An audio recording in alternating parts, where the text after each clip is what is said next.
you're going to have to put some effort into your life. And you need to be motivated to do that.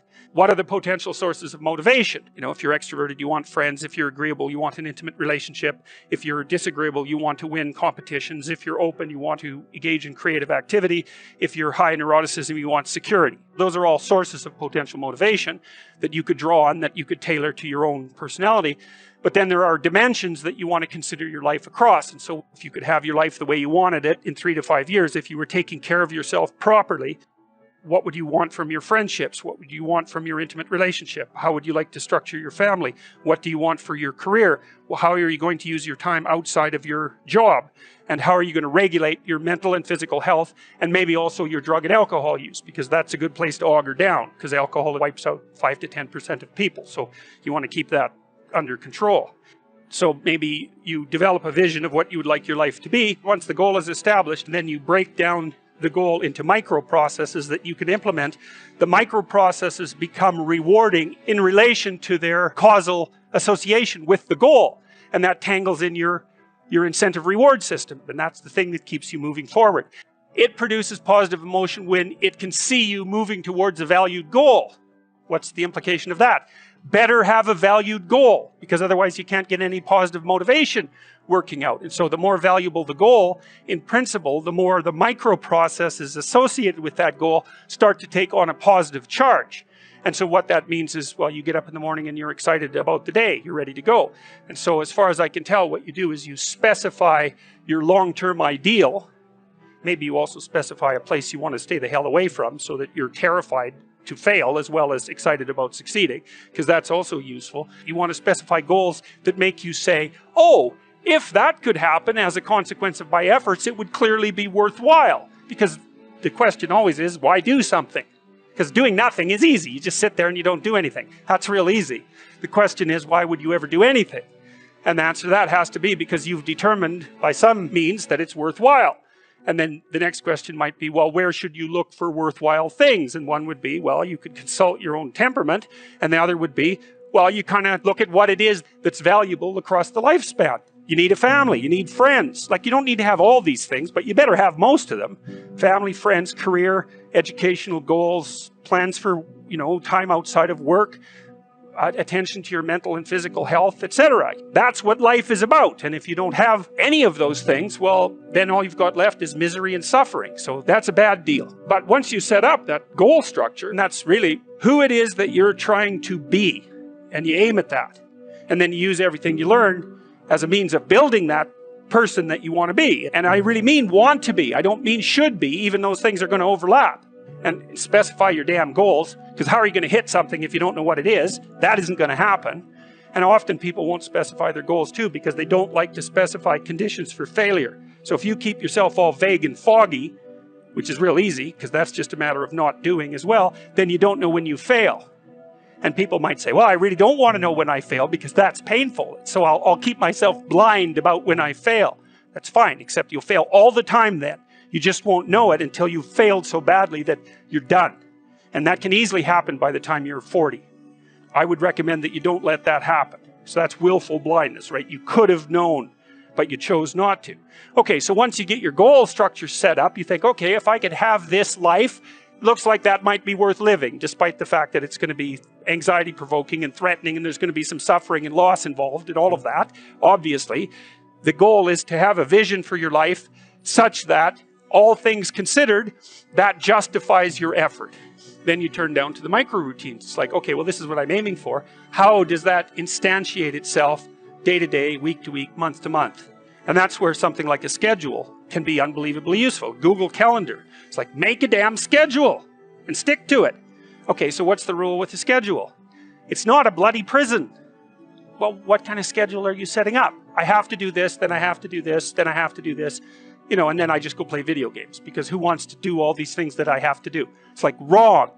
Set the damn schedule up so that you have the day you want.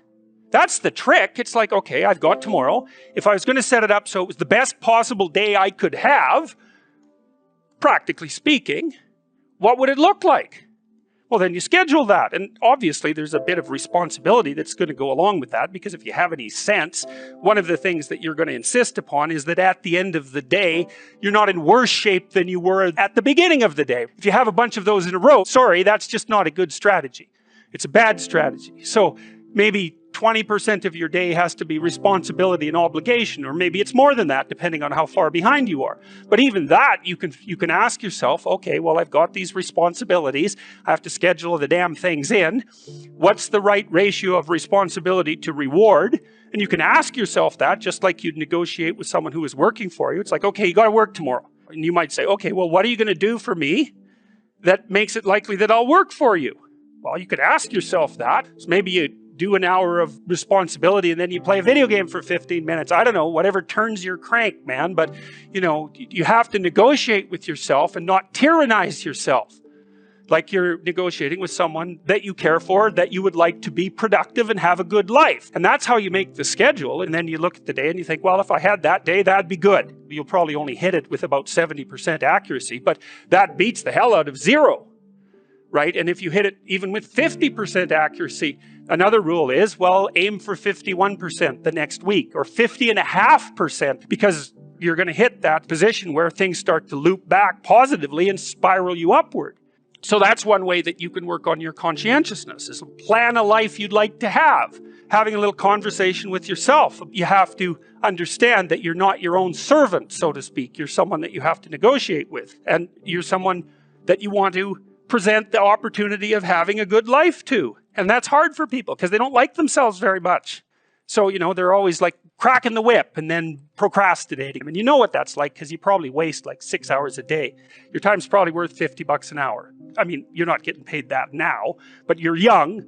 And so this is investment time. And what you do now is going to multiply its effects in the future. So let's say it's $50 an hour, which is perfectly reasonable. So if you waste 6 hours a day, and you are, then you're wasting about $2,000 a week, or about $100,000 a year. So like, go ahead, but that's what it's costing you every hour. And you need to know what your damn time is worth. When you spend an hour, was that, well, what if I paid someone $50 to have had that hour? And if the answer is no, it's like, well, maybe you should do something else with your time. And it depends on whether or not you think that your time's worthwhile. But the funny thing about not assuming that is, if you assume your time isn't worthwhile, what happens is you don't just sit around sort of randomly in a state of responsibilityless bliss. What you do is you suffer existentially. As far as I can tell, that's how you can improve your conscientiousness. Outline a goal that you actually would like to hit. And even better, here's something else you can think about when you're negotiating in your life. You want to negotiate with your boss for a new salary. You might think, okay, I've got this damn job. How much would I have to be paid so I'd be so bloody excited to go to work I could hardly stand it? Well, you could at least know what that number is. And then you could go there and say, well, look, you know, you like to have me around. I've been doing some thinking. I think if you paid me this amount of money, I'd be so thrilled to go to work that you could hardly even keep me away from here. And your boss might think, wow, I'd actually really like to have someone around who'd be so thrilled to work that I can't get rid of them. Well, I can't give you all of that. I'll give you 75%. Maybe we can renegotiate it in a year. We plan all the time, and we're going to think about that strategically. You learn through voluntary contact with that frightens or disgusts you. Carl Jung said his primary dictum was insterquilinus invenitur, which I'm sure I'm massacring because it's Latin, but it meant, in filth it will be found. You always learn when you're wrong, which is very annoying. Now, what do you learn when you're correct? You're walking in the world, you're operating in the world, you have a sense of what you want to have happen. You're always looking at the world through this sense of what you want to have happen. You're acting so that what you want to have happen will happen. And when it happens, well, then you're happy because, well, first of all, you get what you want, and that's good, maybe, depending on what you want. But it's also good because if you get what you want when you act, then it turns out that your model of how to act is valid, right? The outcome, that you get what you want, indicates no error on the part of your model. But it's very frequently the case that when you act to get what you want, you don't get what you want. And then that's unpleasant because you don't get what you want. But it's even more unpleasant because it brings with it the hint of a suggestion that the manner in which you're construing the world is incorrect at some indeterminate level. So for example, if you tell a joke at a party, you presume that people will attend, and then when they hear the joke, they will laugh, and then if you tell the joke and it goes flat, or even worse, disgusts and offends people, then you're going to be taken aback, and that's partly because you didn't get what you want, and that's not so good, but it's more because there's something wrong with the way you conceptualize the situation. And then you're faced with a problem, and the problem is the emergence of a domain of the unknown. It's like, well, what kind of mistake did you make? Maybe you're not as funny as you think you are. That could be a big problem.